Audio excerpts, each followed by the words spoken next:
Et tout de suite, nous prenons la direction de Bruxelles, où s'ouvre demain le sommet Union africaine-Union européenne. Et pour en parler, nous sommes avec l'analyste géopolitique Henri Zouzi. Bonjour Henri et merci d'être avec nous dans Afrique Info. Bonjour. Henri Zouzi, c'est un sommet aux multiples enjeux. Nous venons de le voir. Les questions économiques devront occuper une bonne partie des discussions. Oui, bien sûr, il faut peut-être rappeler pour ceux qui nous suivent que le tout premier sommet Union européenne, Union africaine a été institué au Caire, c'était en 2000. Au départ, l'idée c'était de réunir tous les 3 ans les deux organisations. Nous avons eu par la suite Lisbonne en 2007, ensuite Tripoli en 2010, Bruxelles en 2014 et Abidjan en 2017. Donc c'est la deuxième fois que Bruxelles va abriter ce sommet. Alors oui, effectivement, les enjeux sont éminemment économiques, mais il ne faut pas occulter la dimension sécuritaire. Vous le savez, avec la situation qui prévaut, bien évidemment, dans le Sahel, un certain nombre, je pense, de résolutions seront certainement adoptées, mais ce qu'il faut aussi retenir, ce sont les chiffres.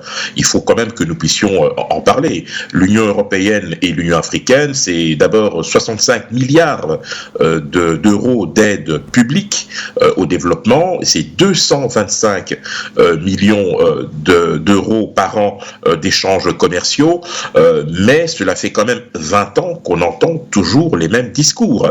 Il faut que l'Afrique puisse se prendre en main.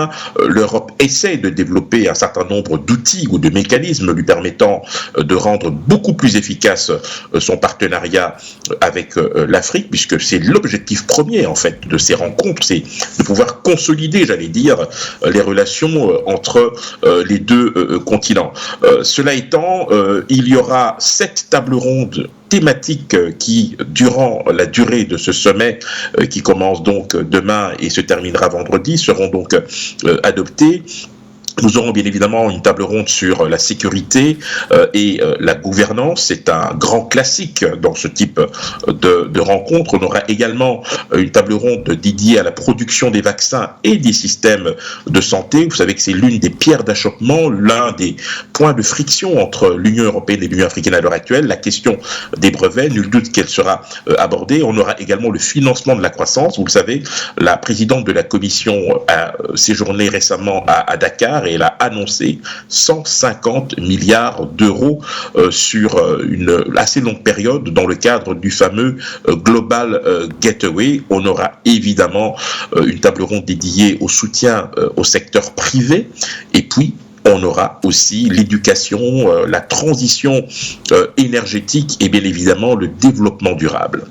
Multiples donc sont les enjeux de ce sommet et les questions qui seront abordées demain. Henri Zouzi, à l'heure aujourd'hui des doutes stratégiques, vous l'avez dit, au Mali et au Sahel, quels sont les outils de coopération que les dirigeants européens doivent aujourd'hui poser sur la table pour, disons, jeter les bases d'une nouvelle relation avec l'Afrique en général? Alors, il faut d'abord préciser que le Mali, la Guinée, le Burkina et le Soudan n'ont pas été conviés à ce sommet parce que traditionnellement, c'est l'Union africaine qui envoie les invitations aux États membres. Donc, nous aurons effectivement 4 pays qui seront absents des débats, mais qui seront dans tous les esprits. Et il y a bien évidemment la question sahélo-sahélienne, vous l'avez évoqué, notamment la Task Force Takuba, puisque c'est elle qui cristallise d'une certaine manière les discussions avec le départ annoncé de Barkhane.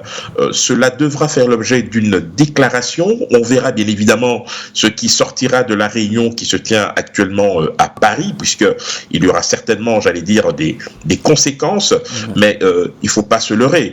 Dans ce combat-là, la France est un peu isolée, puisqu'elle a pris le leadership sur cette question sécuritaire depuis maintenant presque 10 ans. L'Europe essaye d'apporter à sa manière une réponse, mais les considérations de politique intérieure au Mali notamment font qu'aujourd'hui la France est dans une situation assez délicate et donc il va falloir trouver, j'allais dire, une convergence de vues avec les autres partenaires européens. Aujourd'hui, ce n'est pas la première fois que l'Afrique et l'Europe se rencontrent dans de tels sommets. À la fin, il y a une remarque, il y a toujours des recommandations, mais ce qui pose problème, c'est leur réalisation. Comment expliquer ce retard noté parfois dans leur mise en œuvre?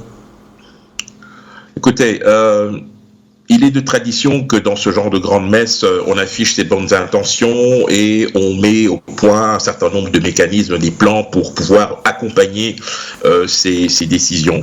Ce que l'on peut noter, c'est que depuis la première édition de ces sommets au Caire, il y a eu effectivement un certain nombre d'initiatives qui ont été prises, mais qui n'ont jamais été évaluées au niveau de leur mise en œuvre.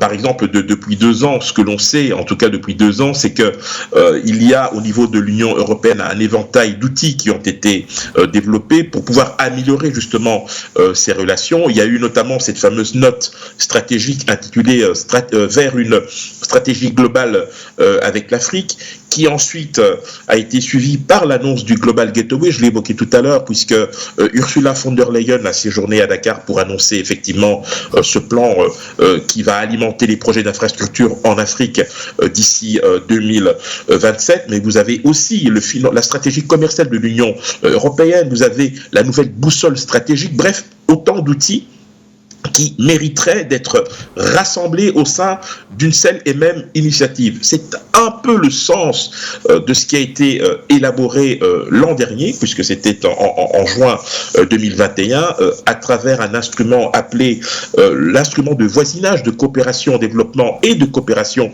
internationale, pour mieux rationaliser les aides publiques au développement, et puis surtout pour rendre cette aide beaucoup plus lisible. Une dernière chose, si vous le permettez, lorsque l'on évoque ces sommets Union africaine, Union européenne, il faut savoir que l'approche est toujours très technocratique. Ça veut dire que les opinions publiques, en réalité, ne sont pas très informées des enjeux véritables et surtout, ils ne comprennent pas le discours qui est tenu. Au-delà des chiffres qui sont annoncés, je pense qu'il y a une nécessité de pouvoir, j'allais dire, vulgariser au mieux ce type de relation au sein de l'opinion publique pour que l'opinion publique locale se réapproprie d'une certaine manière les objectifs, mais également les ambitions affichées aussi bien par l'Europe que par l'Afrique. Henri Nzozi, merci pour toutes ces précisions. Je rappelle que vous êtes analyste géopolitique. Merci.